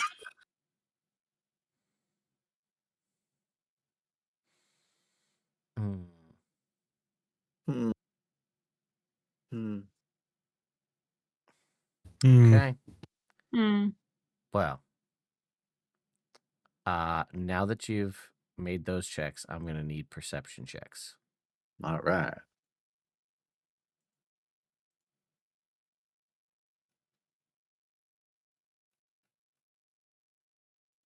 $15. Okay. 6. What is happening? It's a different dice. It's because I'm not rolling it on D&D Beyond. I can't. Well, you still use your mental stats when in wild shape, so you'd still use your Oh, perception. mental Yeah, you stats? use your Yeah, your you'd still use your perception. perception. The Uh, dexterity would be okay. the alligators. Okay. There we go. 7. God damn it! Natural 1. Jesus Shit. Christ. 6. I was like, I'm bound to do better on this one. Well, It's just nice to be away from everybody for you know a little what? bit. Those extra eyelids, they're kind of hard to get used to, to block out the Yes. water. It's a new No. thing. We just figured out that you I'm can focusing on my fiance, not what's ahead of me. Yeah. So, Jake, with a 15, you are able to see this thing. But not because of your keen eye, but because of the sheer size of this thing. Oh.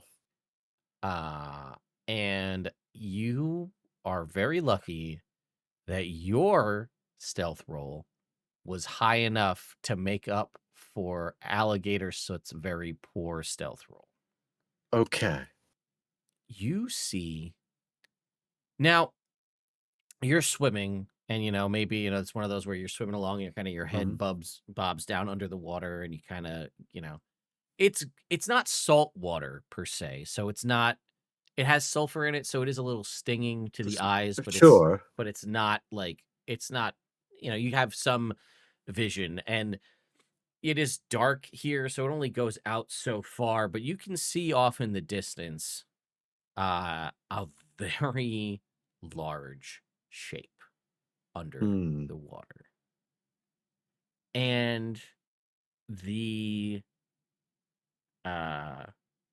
rhythmic, maybe it's not all of them, but at least what you seem to see, that the rhythmic sort of sound that is being made here is the sound of what looks to be this large creature kind of attacking or drumming up against the stone, and that is what's sending out the waves that are here. And it doesn't really make sense, because why would a creature of this size continue to just do this? It serves no natural purpose that you can, make sense of, knowing how creatures exist. Usually there's a means to it, a beaver or a woodpecker, these kind of things. They do that when needed, but not in a very rhythmic, constant state. So something funky is going on.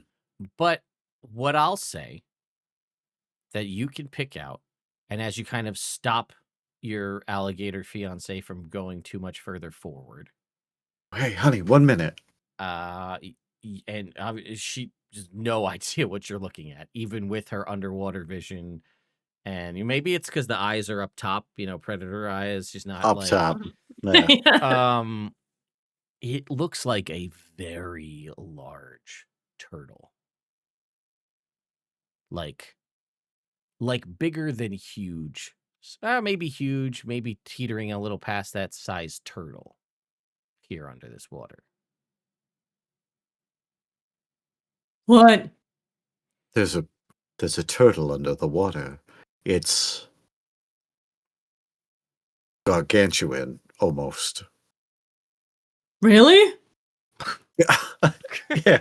Swim upside down for a second. Tilt my head down in the water. Yeah, your vision is significantly better than Bishop's underwater and in the dark.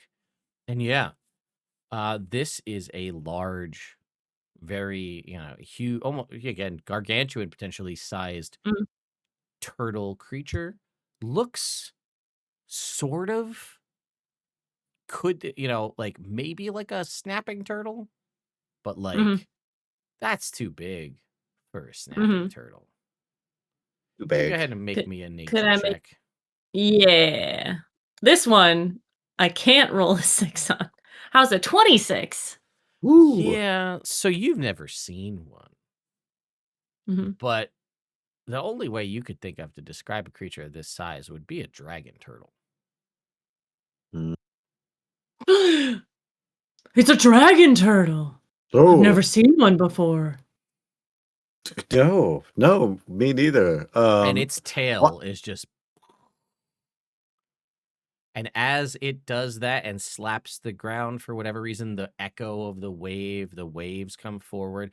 But as it does it, it also is exhaling into the water, and you watch all of these steam bubbles come out into the water that are keeping the water warmer than they should be. And you don't know what's going on, why that's happening, but it is. He's got some sort of compulsion, perhaps, laid upon him. What do you think we should do? He does not see you currently. Let's see. Do I know that? What do I know about dragon turtles? Are they a friendly situation or more like a snapping turtle situation where you just leave them alone? Okay, so let's see what you know about dragon turtles. With yonder 26. Again, the size sort of tracks, again, as we've discussed. It's not uncommon for them to sort of live in secluded lairs or ruins or deep underwater kind of areas. They can live for an exceptionally long time. That's, kind of aspect of the dragon part of their name. They are more intelligent than you might think. They're about as intelligent as, your average human, but not as intelligent as, say, a dragon would be. And probably generally neutral, I would say. So Does the go ahead. Does the rhythmic nature in which he is doing this coincide with the waves that are made in the cave? They do. Okay. Well, he seems like he's been doing this for a long time. If he's making the waves and the water warm, do you think we should help him? I mean, I feel bad if he's being likely compelled to do this. All right. He's just a big old guy, How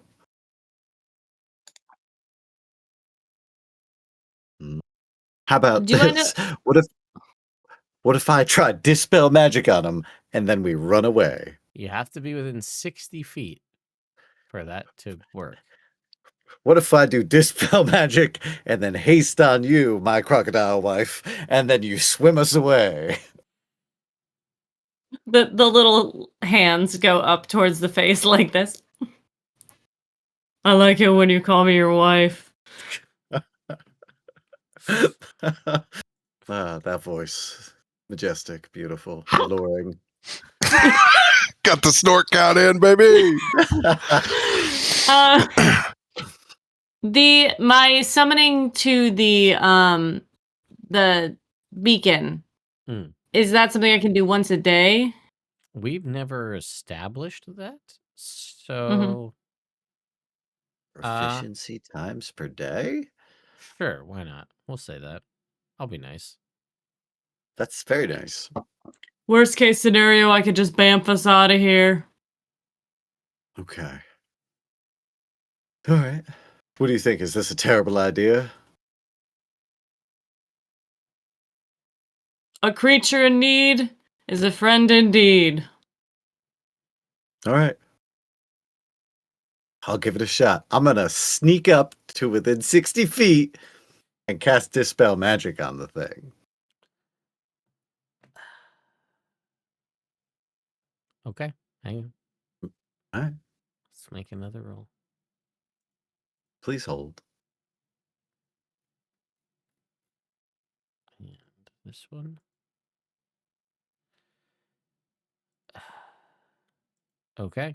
Let me just pull up this other thing over here. You guys can go ahead as you get close to it. Make me a perception check. All right. 21. 22. Okay. It does not have spells. So you can see as you get closer, because it rolled a 1 and a 2 on its stealth checks, that not too far away from this dragon turtle that is rhythmically just slapping away at the ground with its tail is a different creature Mm. that is, there's no way to really truly understand what could be going on with this creature, because to try to understand it would be insanity. It doesn't make sense because it doesn't think by the terms in which normal people would think by. So I'm going to go ahead and first we're going to drop our dragon turtle. Here he's right over here. Go ahead and let me just pull that up so our stream, everybody here can see you guys hanging out over here with the dragon turtle. And there is this other sort of creature that's just hanging out by it and is seemingly enjoying this. You're not sure why, but it's just kind of hanging out right next to it. And it does not see you guys approach, but it's just kind of reveling, maybe, in this stupid rhythmic nonsense. So, you see this before it's not, it's kind of passively stealthing here, but you guys are able to catch on to this. And more importantly, with your perception checks, you are able to stop yourself before you kind of swim into what just looked like maybe a shadow in the water, but it's a much darker mucus cloud that is kind of in this area that's emanating from this creature. You're able to stop yourself from swimming too close to touching this, to possibly infecting or alerting yourself to its presence. How far away am I from this thing? About 60 feet. Ugh. Because that's what you were trying to get to. Yeah, that makes sense. Hey, that's a bad thing. You could tell by looking how you can't really look at it. Mm-hmm.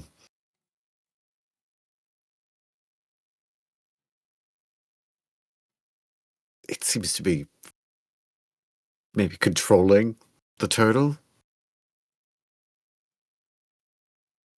Mm-hmm. She does a fireball motion with her hands.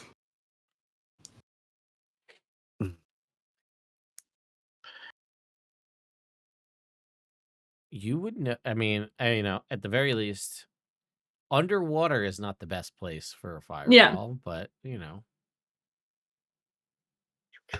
Do we know anything about this type of creature? You can make me an Arcana check.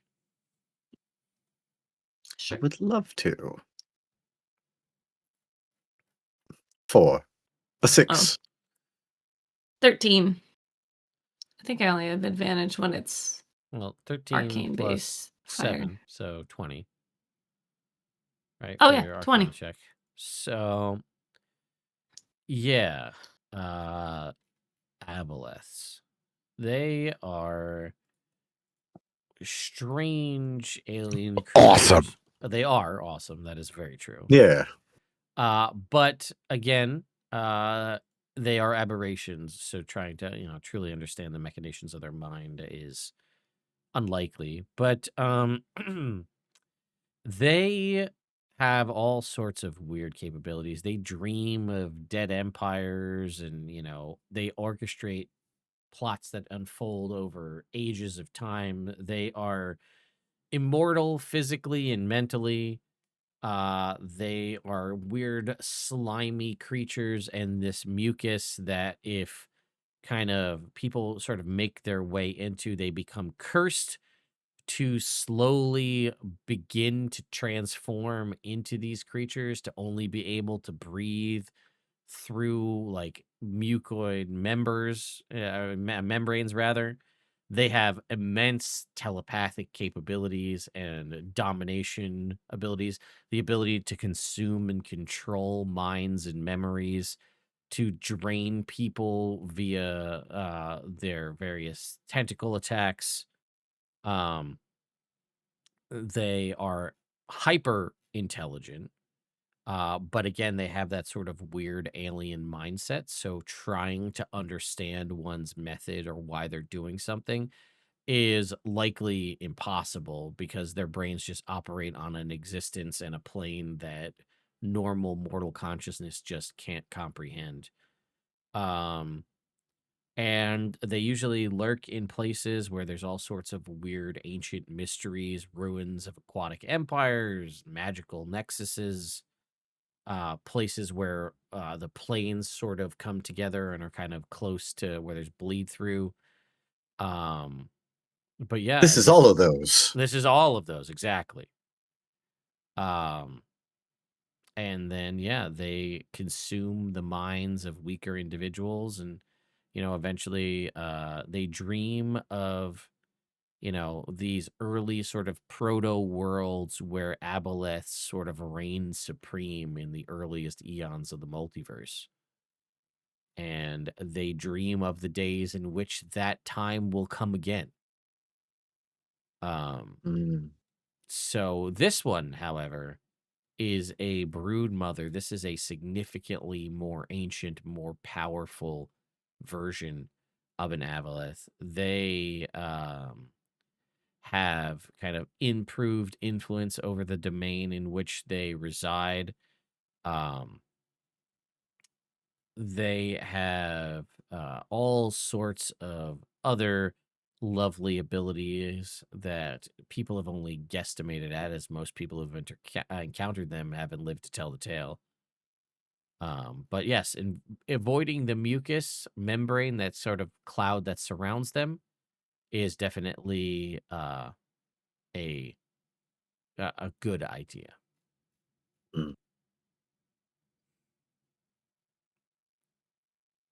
I motion up and away.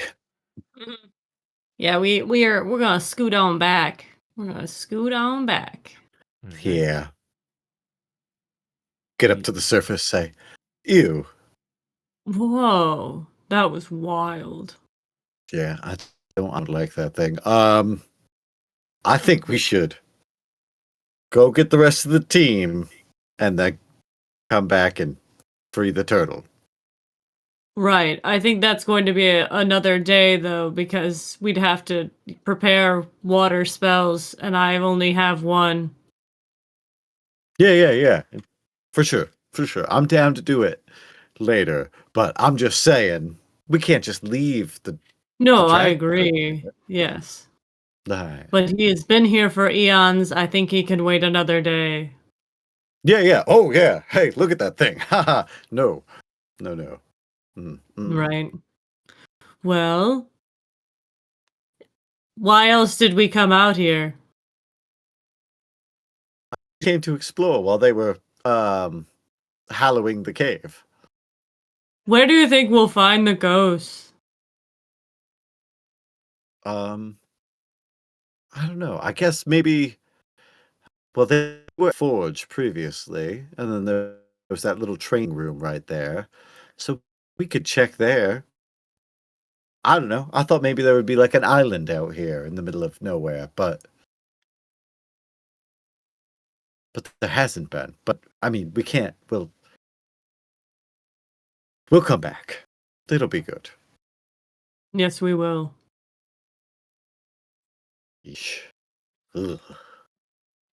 Shall we swim back then? Yeah, for sure. As you are swimming back towards the area you left, so your keen crocodilian senses smell meat, cooking meat, back towards where you came in Wave Echo Cave. Mhm. Someone's cooking something. Smells great. It's like sulfur to me, but just sizzling fajita meat back over at the forge. So, Oh, that son of a bitch! wait, don't leave me here. As soon as we get back to shore, another described magical girl transformation happens, and she turns into a hawk. Oh. And flies. Look, I haven't wild shaped in ever, so We're just burning them all right now. I like it. yeah. Yeah. You guys over here who partake of the magically forged fajitas.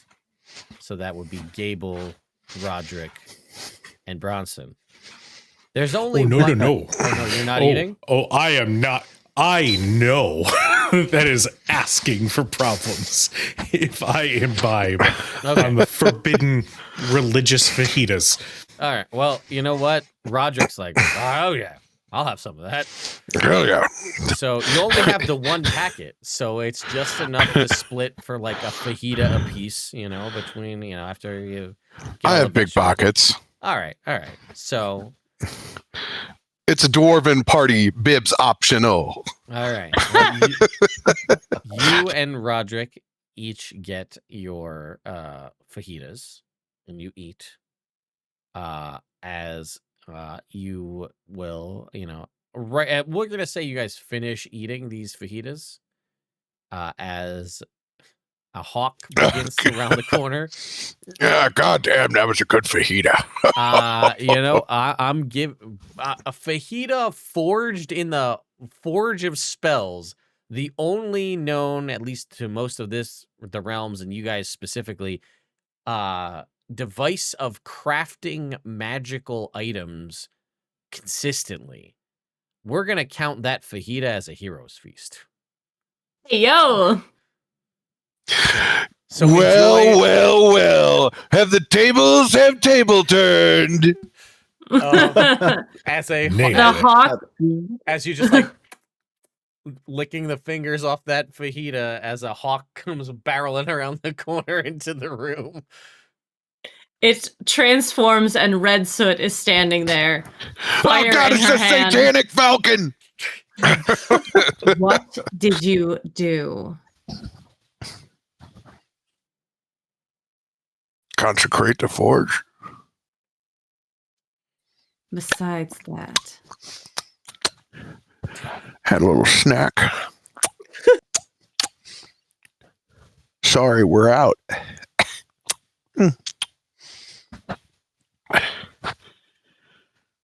What'd you guys find? What was that, darling? I haven't seen you in so long. I was so distracted. What did he do? He consecrated the forge. And the fajita? Part of Shantae's bigger plan. A bountiful harvest. can't work on an empty stomach. Guys, we just went for a swim out into the deeper part of the cave there, and what we found was incredibly disturbing. There was a dragon turtle, and it was just A dragon turtle? There was a dragon turtle. It was just thumping. Hi, honey, you looking? Oh, scared. shit. And then there was a thing, and this thing is indescribable with common words. So I'll use uncommon words like unimaginable and beyond comprehension. Dear God, bring it down to layman's terms, Bishop. What the hell did you see? There was a fart cloud under the water, if I was to use layman's terms. And There was a this thing- fart cloud. Bronson. Yes, this thing looked like bad old spaghetti. Sid puts a hand up Layman's terms. towards Bishop. What the hell is going on here? Did that kraken get loose? Did it shit all over the lake? Bronson. Is this our fault? Bronson! What? Friendship is based on respect. Yeah, me and Sid are still great friends. I am Soot. Oh, it's Yeah. it. Oh. Did you do something to disrespect my wishes? Your wishes aren't the only ones that exist in the universe. The mystery of Wave Echo Cave. Bishop, my love, my darling, yeah, my light. I- This is one of those times where I think we should just stay in the back and let them do the talking. I thought I was having a me thing. I know, and we'll get there. Okay. We'll get there. All right. I just rolled a 3 on my insight, so I thought I'd be disruptive. And I'm proud of the roleplay decision that you made to do so. Okay. All right. You're Let's go doing over there. great. All right.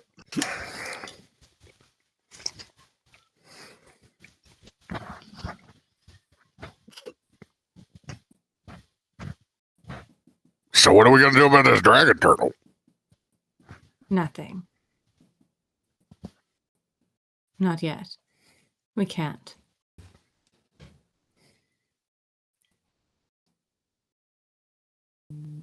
Why can't we? Can Well- you fight underwater? Or do you need my help to do that? Yeah, Yeah. Yes. I think And Gabe will heal. I would love to be helpful for my friends. But if you're choosing to do things I specifically asked you not to, I don't know how a friendship can work beyond that. Especially when there are other means to cook things. I haven't asked much. We have a philosophical difference on how we honor what we believe in. And I think we can believe to, we disagree on that front. I have consecrated the forge. Matter of fact, I have cooked in Shantae's name with it. I see nothing wrong with this. I didn't do it in front of your face. I completed my work. You completed yours. And doing something behind someone's back makes it okay. Have I ever disrespected your beliefs? Every goddamn day for about a year. So I'm not going to hear it anymore. I think we've been on civil terms for quite a while. You can cool your fucking jets. I ate my fajitas. I did what I did. I'm not going to sit here and suffer for it. I don't fucking feel bad at all. I did it because I wanted to, because I felt like you disrespected me. So let's get the truth out on the line so we can agree to disagree. And that's fine. Fine.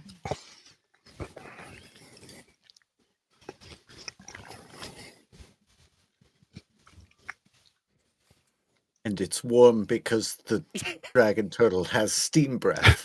Oh. While the water was warm. Right. You Oh, gotta be that's- shitting me. And I kind of regret not buying the sun sword earlier, if I'm being fully honest. Okay, that was a little out of the field. Yeah, I know. I've been looking at it or thinking about it a lot since then. Well, he might still have it. He might, yeah. Could use Go one of back. those magical scrolls that'll summon Tilverton. We have several of them we haven't used. Fair. That's a good idea. Thanks, Gable. You're always helping when I'm having a hard time. You know. So why is there a dragon turtle there that's just thumping around?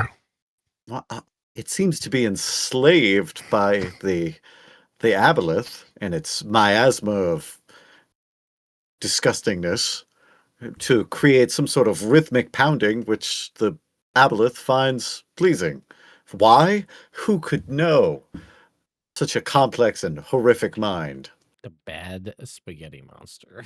The bad spaghetti monster. God, I never thought of it that way. It's like an anti-flumph. Yeah. Well, I did have one thought, but I don't know that it's on the table right now. About the whole Trojan items thing, the fell blade, and all that. Yeah. But we sort of kind of needs us all to be on the same page, and I don't think right now we necessarily are. So I would instead like to ask if it's a good idea to contact my patron now that I am inside of a consecrated forge where possibly whatever bad thing is attached or near me maybe won't be able to be around. And ask about if this should get destroyed, and if so, if there's a way to do it. Exactly. Now that we're here, perhaps we can make use of this forge so that we can either expel the demon, right, reforge the fell blade and the crossbow as suggested, or if it means we just have to destroy the items. Sort of an information gathering venture, but I didn't want to make that decision without consulting the team. Sure. And we could do that today, which means that tomorrow we would be able to reselect our loadout with our spells to, go save the dragon turtle. Mm-hmm. Somewhere in the recesses of your mind, Gable, as you say out loud, I want to ask everybody if they think it's a good idea. There's a smug sort of vibe from Gidget. Just like, yeah, see, this is just like, just feeling good about how, you said basically what they said. You just, that little inkling tickles in the back of your mind. I am going to send telepathically a memory of both watching and listening to Gidget go up in flames the moment they tried to go near the forge, and just send the same vibe right back at Gidget. All right. You get a mental resounding. You sent him a gift of him burning up.